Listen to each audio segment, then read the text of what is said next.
বন্ধুরা, কেমন আছো তোমরা সবাই? আশা করছি সবাই খুব ভালো আছো। নিত্যায়ন উপর চ্যানেলের আরেকটি ভিডিওতে তোমাদের সবাইকে অনেক অনেক ওয়েলকাম। আর তোমরা দেখছো 13ই এপ্রিলের একটা ছোট্ট ভিডিও। যেমনটা তোমাদেরকে আগের ভিডিওতে বলেছিলাম, আগের বছর নীল পুজোর ভিডিওটা তো তোমাদের সাথে শেয়ার করেছি, যেটা তোমরা দেখেছিলে যে আমি পুজো করতে পারিনি, বাট রোমিও আমাদের মিষ্টি রানীর জন্য পুজো করেছিল। না, ও উপোস করে পুজো করেনি, মানে জল ঢেলেছিল ঠাকুরের মাথায় একদম নির্জলা থেকে, বাট পরে খেয়ে নিয়েছিল বলতে নিরামিষ খেয়েছিল।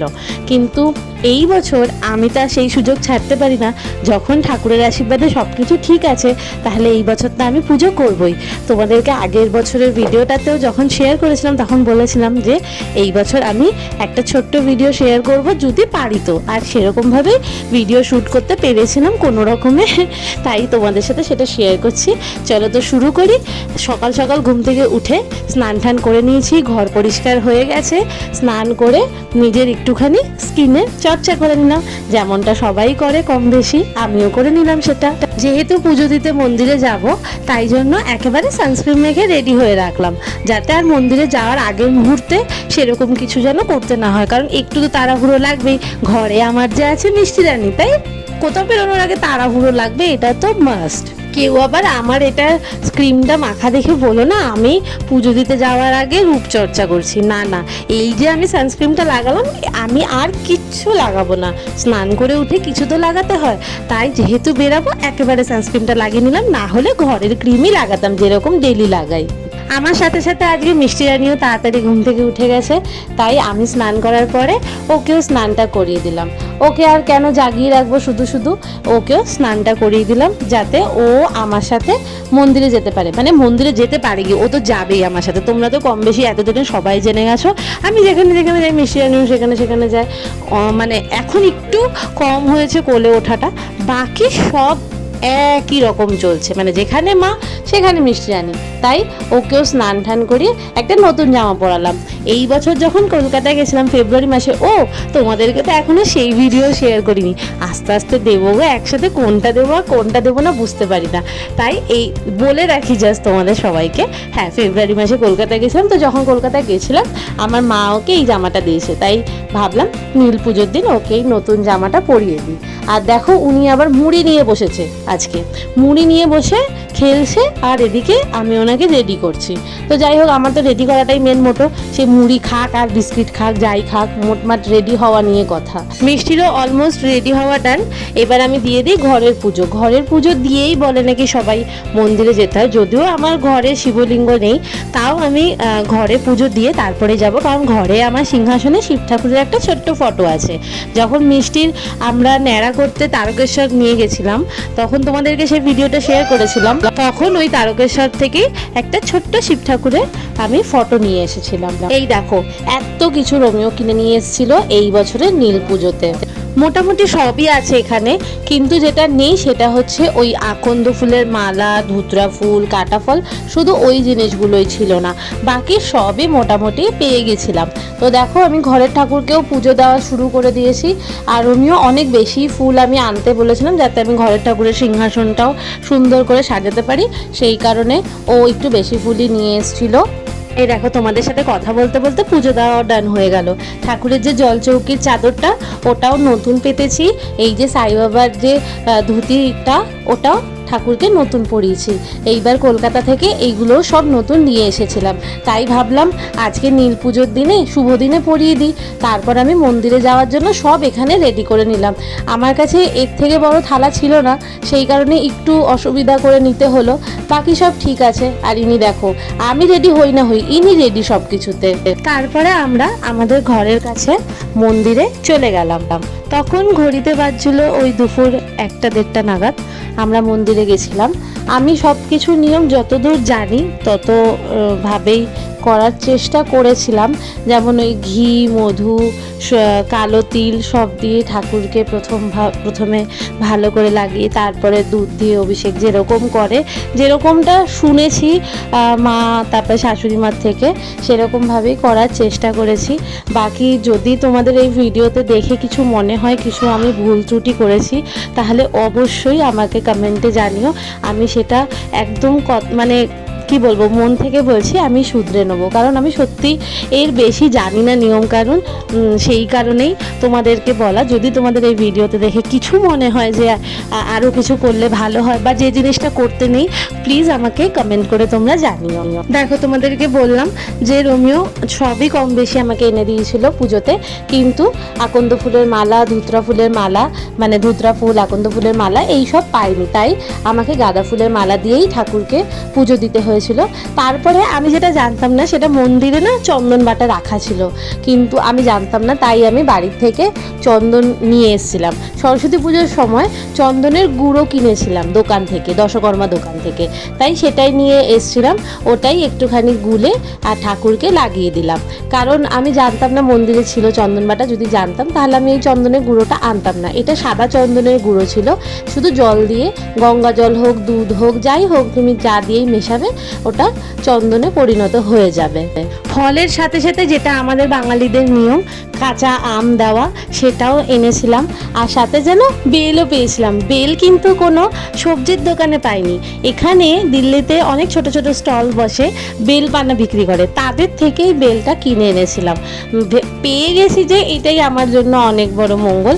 জানি হয়তো বাজারে পাওয়া যায়, কিন্তু রোমিও খোঁজেনি বা পায়নি, যাই হোক, কিন্তু আলটিমেটলি একটা মানে ফলওয়ালার কাছে, মানে ফল বলছি জুসওয়ালার কাছে এই বেলটা পেয়ে গেছিলাম। জানি না কতদূর ভালো করে পুজো দিতে পারলাম। ঠাকুর শুধু আমার মেয়েটাকে একটু আশীর্বাদ করুক, আমার মেয়েটাকে দেখে রাখুক, আমি যেন ওকে মানুষের মতো মানুষ করতে পারি, এই প্রার্থনা করেই ঠাকুরের কাছে পুজো দেওয়া। আমার বা রোমিও দুজনের কাছেই, দুজনেরই একই প্রার্থনা ঠাকুরের কাছে, যে যেন মানুষ করতে পারি মেয়েটাকে, আর কিছুই না। আচ্ছা, তোমরা কি একটা জিনিস নোটিস করলে, আমি কিন্তু এই বছর নীল পুজোতে ওই কুর্তিটাই পরেছিলাম, যেটা কিনা আগের বছর আমি অর্ডার দিয়ে আনিয়েছিলাম পরবো বলে, বাট পরতে পারিনি কোনো একটা কারণে। আমি ওই কুর্তিটাই কিন্তু এই বছর পরেছি। যাই হোক, আমাকে একজন আমার বান্ধবী বলেছিল নাকি সন্তানের মঙ্গল কামনায় প্রদীপ জ্বালাতে হয় ঠাকুরের সামনে, তাই আমি রোমিওকে দিয়ে প্রদীপও আনিয়েছিলাম, আর সেই প্রদীপটা ঠাকুরের সামনে জ্বালিয়ে দিয়েছিলাম। প্রথম বছর নীল পুজোতে মিষ্টি ছিল কোলে, সেকেন্ড বছর আমি যেহেতু মন্দিরের বাইরে দাঁড়িয়েছিলাম তাই তিনিও দাঁড়িয়েছিলেন, কিন্তু এই বছর দেখো আমাদের মিষ্টি রানী কত বড় হয়ে গেছে, উনি মার সাথে ঠাকুরের কাছে প্রণাম করছে। কি হলো পুজো দেওয়া? আর মেয়ে যে আগে কাজ ছিল একটা লোক, আরে ওই যে ঢুকেই না বটগাছ দিয়েছিল, বটগাছটা দেখে কি কান্না, আমি তো ভাবলাম দিতে পারবো কি পারবো না, তারপর হয়েছে সব। ওই যে উনি আবার মিষ্টি কি পেয়েছো? গিফট পেয়েছে, মিষ্টি এই যে বিস্কিট তোমার রয়ে গেছে আমার হাতে, এই যে বিস্কিট পেয়েছে না আর জুস পেয়েছে। এবার আমারও কপাল ভালো, এই যে আমিও কি পেয়েছো? একটা জুস, কোথায় জুস কই? জুস আর বিস্কিট। এবার আমারও কপাল ভালো, আমিও বন্ধুকে পিঠা পেয়েছি, আপেলটা পেয়েছি। আর এই বাবা, এই দেখো অবস্থা। তাড়াতাড়ি যাও দিয়ে আসো গে। আর শরীর দিচ্ছিল না মন্দির থেকে এসে, তাই রোমিওকে বললাম একটু ফলটা কেটে দাও। ও দেখো এত ফল কেটে নিয়ে এসছে, কে খাবে এত ফল? কি গো, ঘুম থেকে উঠে আবার খেতে বসে গেছো? এইসব কি সাদা সাদা খাবে? ফোম লাগ রা মুঝে। খাবে কিনা বলো, অনেক বেশি ভিজিয়ে ফেলেছে। না গো, আমি সাবু ফাবু খাই না, সরি। সব বুঝতেই যখন পাচ্ছ সাবু খাচ্ছি, তাহলে আবার জিজ্ঞাসা করছো আর কি খাচ্ছি। বেশি না, দেখছো মুখ চোখের অবস্থা। ঘরটা কে গোছাবে? সত্যি দেখো, আজকে নিয়ে না পুরো সুযোগ নিলাম আমার শুয়ে থাকাটা। আমি শুয়েছিলাম, পুরো মানে সবাই অ্যাডভান্টেজ নিতে চায় সব কিছু। আমার মেয়েও কেন সেটার কিছু পায়। হ্যাঁ, এইটা দাও, এইটা দাও, জাস্ট এটা দাও। কে আগে এরকম কাচের মধ্যে বলো তো? ফ্রিজে দেখবে, ফ্রিজেও আছে। আমি জাস্ট দেখো, এইটা দাও। ওর এত আঁকি বুকি, এত পড়াশোনার নেশা, এই দেখবে দুদিন পরে বড় হয়ে আর করছে না পড়াশোনা। কি ও কলা নেই, কলা নিয়ে বাজছিল তখন ঘড়িতে ওই 6টার মতন। ভালোই ঘুমটা দিলাম দুপুরবেলা। যাই হোক, রোমিওকে বললাম একটু নিয়ে চলো কোথাও, ঘরেই তো আছি আর কি বা করব। তাই রোমিও বললো ঠিক আছে চলো। তো চলো, তাড়াতাড়ি করে রেডি হয়ে গেলাম আমি। আর রোমিওর হ্যাঁ বলতে দেরি, কিন্তু আমার রেডি হতে একটুও টাইম লাগে না। তারপর মিষ্টির জন্য একটা নতুন ড্রেস নামালাম। ভাবলাম এত ভালো দিনে ও একটু নতুনই পরুক, তাই ওকে দুপুরেও নতুন পরিয়েছিলাম, আর এই ড্রেসটা ওর জন্য কিনে এনেছিলাম নতুন, তাই ওকে পরিয়েই দিলাম। আর সেদিন রোমিওকে বলেছিলাম যে আজকে তুমি বরঞ্চ মিষ্টিকে রেডি করে দাও, আমার আর শরীরে দিচ্ছে না ভালো মতো। আর ও সেরকম করেছে, মিষ্টি রানীও চুপ করে বসেছিল। দেখো মিষ্টি রানীর সাথে সাথে আমি নতুন ড্রেস না পরি, কিন্তু একটা নতুন ইয়ারিং পরেছি ড্রেসের সাথে ম্যাচিং করে। ড্রেসটা আমার 2022-এর, কিন্তু ইয়ারিংটা নতুন। তো বেরিয়ে গেলাম তিনজনে একসাথে, বেশ গুটি গুটি পায়ে বেরিয়ে পড়লাম। মিষ্টি তো খুব খুশি, আর তারপরেই আমিও খুব খুশি, ও খুশি আমিও খুশি, কারণ আমাদের ঘোরা ছাড়া আমরা আর কিছু বুঝি না, চিনি না। আর ওর পাপা আমাদেরকে নিয়ে মাথা খারাপ অবস্থা, যখনই ছুটির দিন পাই শুধু ওর মাথা খাই একটু ঘুরতে নিয়ে যাওয়ার জন্য, একটু ঘুরতে নিয়ে যাওয়ার জন্য। আর ইনি দেখো মেট্রোতে উঠে কি পাকামো করে, সব সময় যখনই মেট্রোতে উঠবে এরকম পাকামো করবে। তারপরে বেরিয়ে পড়লাম আমরা রাস্তায়। আর এখানে দেখো নামেই আমি ব্যাগ নিই, কিন্তু ব্যাগটা থাকে সবসময় রোমিওর হাতে। ও এই জন্য খুব রাগারাগি করে যে তুমি ব্যাগ নিয়ে কেন হাতে নাও না, সবসময় ওর হাতে ধরিয়ে দিই। জানি না কেন, আমার ব্যাগ তো দরকারই পড়ে, কারণ মিষ্টির অনেক জিনিসপত্র থাকে, কিন্তু তারপরে আমি আর রাস্তা দিয়ে সেটা বয়ে বয়ে নিয়ে যেতে পারি না, সেটা রোমিওর হাতে চলে যায়। আর সেদিন একটা অদ্ভুত জিনিস হয়েছিল, সেটা হচ্ছে এত দিন পর্যন্ত আমি জিনিসপত্র দেখতাম কেনাকাটার জন্য, কিন্তু এইবার মিষ্টিও আমার দলে যোগ দিল। রোমিও বলছে এই মেরেছে, মা একা কম ছিল নাকি যে আবার মেয়েও সেই দলে যোগ দিল। এই ব্ল্যাক কালারের ইয়ারিংটা ফাইনালি কিনেছিলাম, আর তারপরে খেয়ে নিলাম আমি একটু ম্যাঙ্গো শেক। শুধু আমি খাইনি, রোমিওকেও দিয়েছি, আর মিষ্টি আরই তো খুব পছন্দ করেছে। দেন আমরা গেলাম হচ্ছে এখানে, জায়গাটা কেউ চিনতে পারছো? আমি আগেও এই জায়গায় অনেকবার এসেছি, আর সেখানে ভিডিও করে তোমাদের সাথে শেয়ারও করেছি। তো যেহেতু নীল পুজোর দিন আমি উপোস ছিলাম, ঘরেও সবাই কম বেশি নিরামিষ খেয়েছিল, কম বেশি কি নিরামিষই খেয়েছিল, তাই ভাবলাম একটু ঠাকুরের দর্শনও করে নিই।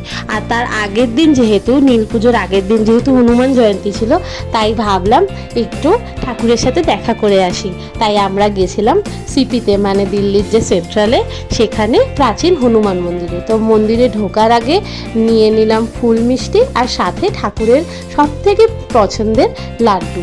তো মিষ্টিতে এখানে খুব আনন্দ পাচ্ছে, আর কিন্তু একটু অসুবিধা হচ্ছে, ও আসলে খালি পায়ে একদম পছন্দ করে না হাঁটা চলা, তাই জন্য একটু অসুবিধা হচ্ছে, কিন্তু বাকিটাও ম্যানেজ করে নিচ্ছে। তো দেখো যেমনটা বললাম এখানে লেখা আছে শ্রী হনুমান জন্মোৎসব। তো মন্দিরটা মোটামুটি খালি খালি ছিল, তাই জন্যই একটু ভিডিও করতে পেরেছি। ওই যে দেখো দূরে ঠাকুরের মূর্তি দেখা যাচ্ছে, কিন্তু এখানে ভিডিও করা একদমই অ্যালাউ ছিল না, আমি একটু লুকিয়ে লুকিয়ে ভিডিও করেছি। রোমিও আমাকে বারবার সতর্ক করছিল ভিডিও করো না। তারপর যেহেতু মন্দিরটা একটু খালি ছিল, সেই কারণে আমরা একটু বসলাম, ঠাকুরের প্রসাদ গ্রহণ করলাম, মিষ্টি রানী একটুখানি ঘুরলো চারিদিকে। দেন আমরা আবার মন্দির থেকে বেরিয়ে বাড়ি ফেরার পথে, যেহেতু সেদিন আমার উপোস ছিল, কিছু খাবো না, কোনো রেস্টুরেন্টে যেতে পারবো না, কোনো হোটেলে যেতে পারবো না, তাই আমরা ঠিক করলাম একটু আইসক্রিম। আর আমি এইটা মানে ফার্স্ট টাইম আমি টেস্ট করলাম। মিষ্টি তো আইসক্রিম করে পাগল করে দিচ্ছিল। ও আসলে আইসক্রিম খায় না, খেতে পছন্দ করে না, কিন্তু ও আইসক্রিমটা সারাক্ষণ হাতে ধরে থাকবে, এটাই ওর খেলা। ও জাস্ট একটু করে টানবে, ব্যাস, তাতেই হাতে থেকে থেকেই আইসক্রিমটা নষ্ট হয়ে যায়। কি খাচ্ছ ওটা? আমেরিকান বাবা ভালো গেছে। চলো চলো। ওই দেখো বারবার করে ওর বাবাকে ইশারা করে দেখাচ্ছে যে ওকে ওটা টেস্ট করাতে হবে। আর এই দেখো হাতের মধ্যেই নিয়ে রাখবে, কিচ্ছু করবে না, আইসক্রিমটা খাবে না, কিছু করবে না, শুধু হাতে নিয়ে নিয়ে ঘুরবে, আর জিভ দিয়ে একটু একটু করে ওটা টেস্ট করবে, আর কিচ্ছু না। তো তারপরে আমরা আবার এগোলাম বাড়ির পথে, মানে মেট্রোর দিকে এগোলাম। এই মিষ্টিরানি এই আইসক্রিমটার জন্য মানে অনেক আস্তে আস্তে হাঁটছে, মানে হাঁটছেই না বলতে গেলে, মুখে তো দিচ্ছেই না, ওটা শেষও হচ্ছে না। তো লাস্টে রোমিও আর আমি প্ল্যান করে ওর হাত থেকে নিয়ে তাড়াতাড়ি করে খেয়ে নিলাম, দেন গেলাম বাড়ি। তো চলো এখানেই করলাম ভিডিওটা। যদি ভিডিওতে কিছু ভালো লেগে থাকে তাহলে একটা লাইক কমেন্ট করে দিও, আর হ্যাঁ চ্যানেলটা সাবস্ক্রাইব করতে ভুলো না। দেখা হবে খুব শিগগিরই নতুন আরেকটা ভিডিওতে, ততদিন সবাইকে টাটা, বাই বাই।